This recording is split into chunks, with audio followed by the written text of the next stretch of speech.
press the bell icon on the YouTube app and never miss another update.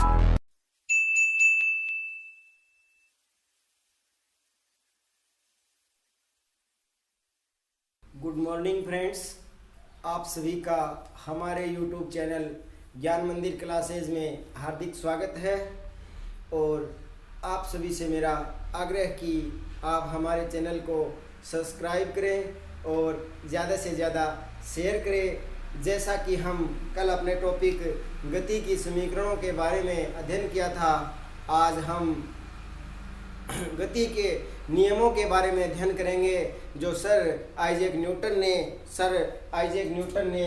1686 के अंदर दिए थे।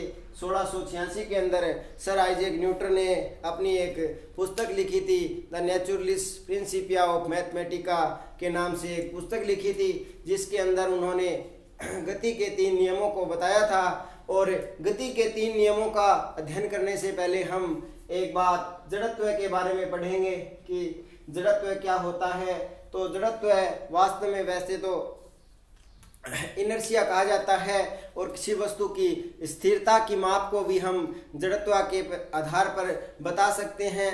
लेकिन परिभाषिक तौर पर जड़त्व वह होता है जब कोई वस्तु अपनी रैखिक गति का विरोध करती है। जब कोई वस्तु अपनी रैखिक गति में होती है तो वह अपनी स्थिरता का विरोध करती है, तो उसे हम जड़त्व का नियम कहते हैं। अर्थात किसी वस्तु की स्थिर रहने की जो अवस्था होती है या जो आदत होती है उसे हम जड़त्व कहते हैं। और जड़त्व के नियम के आधार पर गति के पहले नियम को बताया गया। तो गति का पहला नियम सर आइजैक न्यूटन ने दिया कि कोई वस्तु स्थिर अथवा या कोई वस्तु किसी अवस्था के अंदर है तो वह उसी अवस्था में रहने का प्रयास करती है, और अगर हम उसकी अवस्था को बदलते हैं तो वह अपनी अवस्था का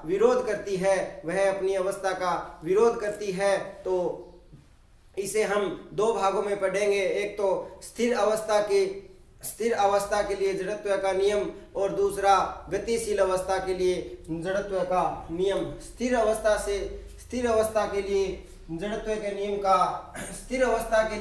जड़त्व के नियम को हम समझने से पहले एक एग्जाम्पल पर गौर करते हैं। इस प्रकार से हम देखते हैं कि जब फल पक जाता है तो थोड़ी सी भी हवा चलने के बाद में फल नीचे गिर जाता है।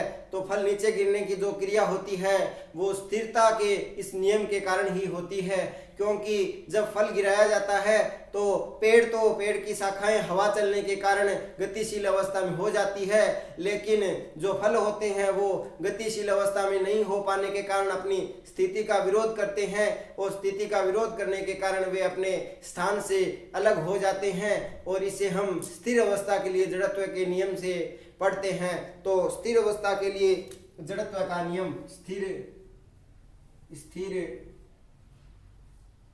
अवस्था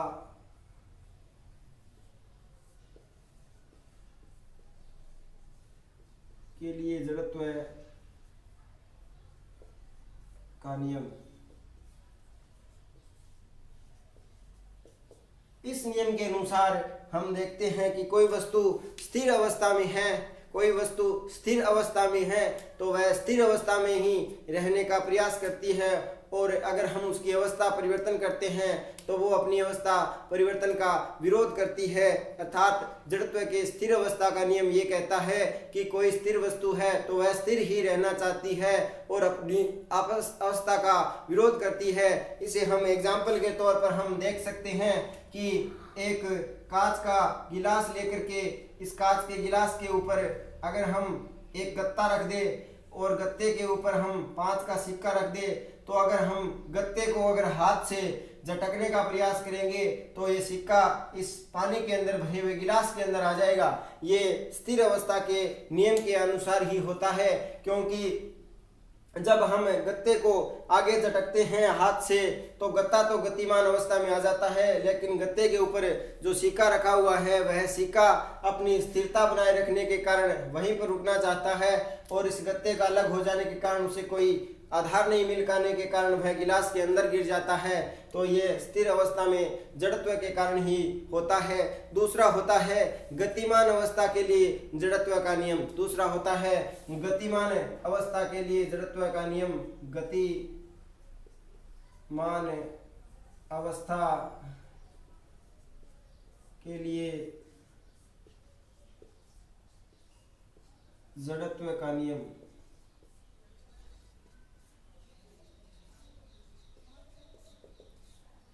गतिमान अवस्था के लिए जड़त्व के नियम को पढ़ने से पहले हम एक वस्तु पर गौर करते हैं या एक छोटे से एग्जाम्पल के रूप में गौर करते हैं कि जब हम किसी बस में बैठे होते हैं और बस अपनी एक निर्धारित चाल के आगे चलती रहती है और अचानक बस ड्राइवर बस को ब्रेक लगाकर रोकता है तो हम पीछे की ओर गिर जाते हैं। तो इसका कारण यही होता है कि हमारा शरीर है जो पांव तो गतिमान अवस्था में आ जाते हैं तो बस रोकने के कारण वो तो स्थिर हो जाते हैं, लेकिन हमारा ऊपर का जो शरीर होता है वो गतिमान अवस्था में रहने का प्रयास करता है जिससे हम पीछे की ओर गिर जाते हैं। तो ये भी हमारा गतिमान अवस्था में जड़त्व के नियम के कारण ही होता है। तो गतिमान अवस्था के लिए जड़त्व का नियम ये बताता है कि यदि कोई वस्तु गतिमान है या एक निश्चित वेग से गतिमान है तो वह एक निश्चित वेग से गतिमान ही रहना चाहती है, अर्थात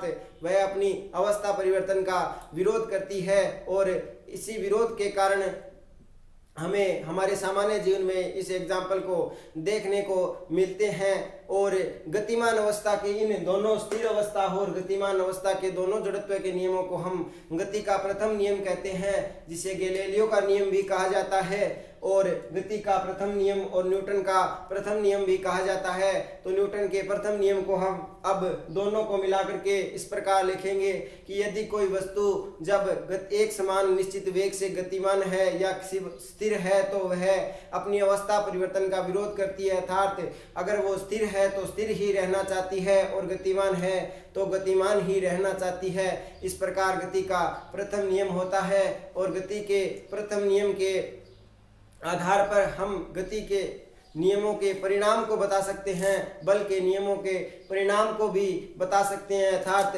गति का पहला नियम परिणाम को बताता है, गति का पहला नियम परिमाण को बताता है। गति का हम दूसरा नियम पढ़ते हैं तो गति का दूसरा नियम ये कहता है कि यदि किसी वस्तु के संवेग में परिवर्तन की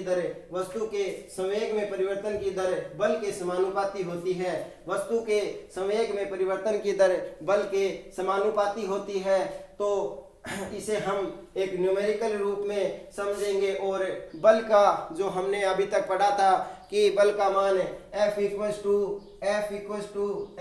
होता है, इसे हम आज सिद्ध करके देखेंगे। तो गति का दूसरा नियम है जो बल की परिभाषा के बारे में बताता है। तो ये नियम कहता है कि किसी वस्तु के संवेग में परिवर्तन की दर बल के समानुपाती होती है।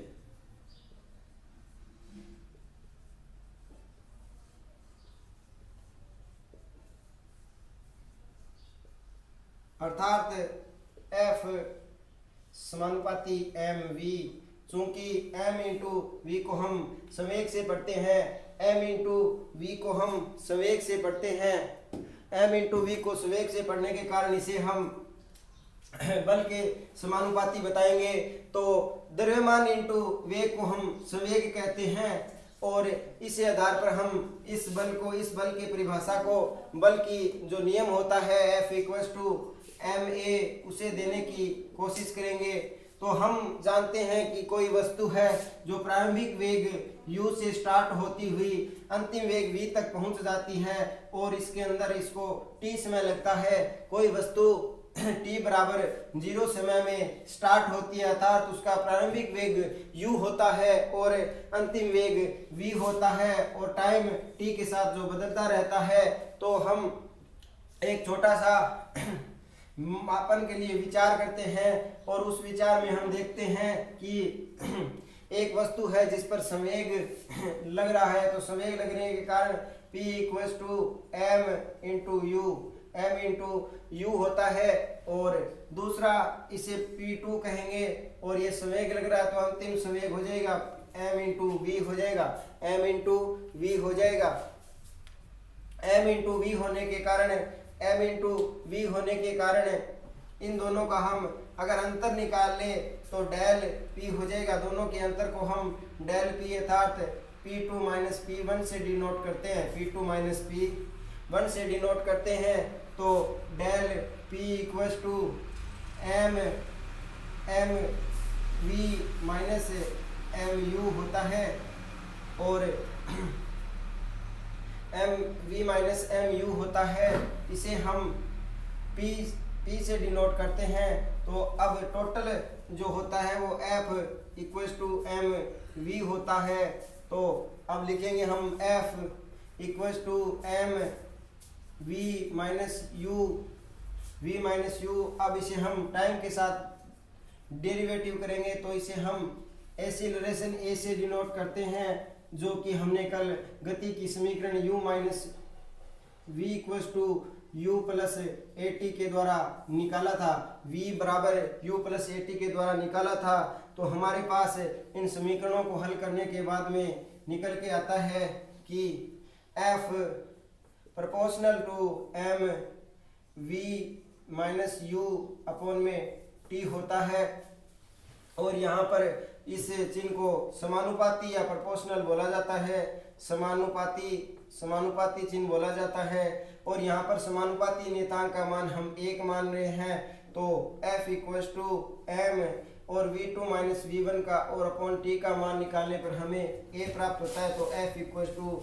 ma, ये गति का द्वितीय नियम हो गया। इसे हम बल की परिभाषा के बारे में भी पढ़ सकते हैं, और बल का 1 न्यूटन के अंदर 10 टू द पावर 5 डाइन मान होता है, 10 टू द पावर 5 डाइन मान होता है। 1 newton equals to 10 to the power 5 dyne मान होता है, जो हमने पीछे न्यूमेरिकल के अंदर मैंने आपको समझाया था। और बाकी के गति का तीसरा नियम और एग्जाम्पल के बारे में हम अगले अध्याय में चर्चा करेंगे। धन्यवाद।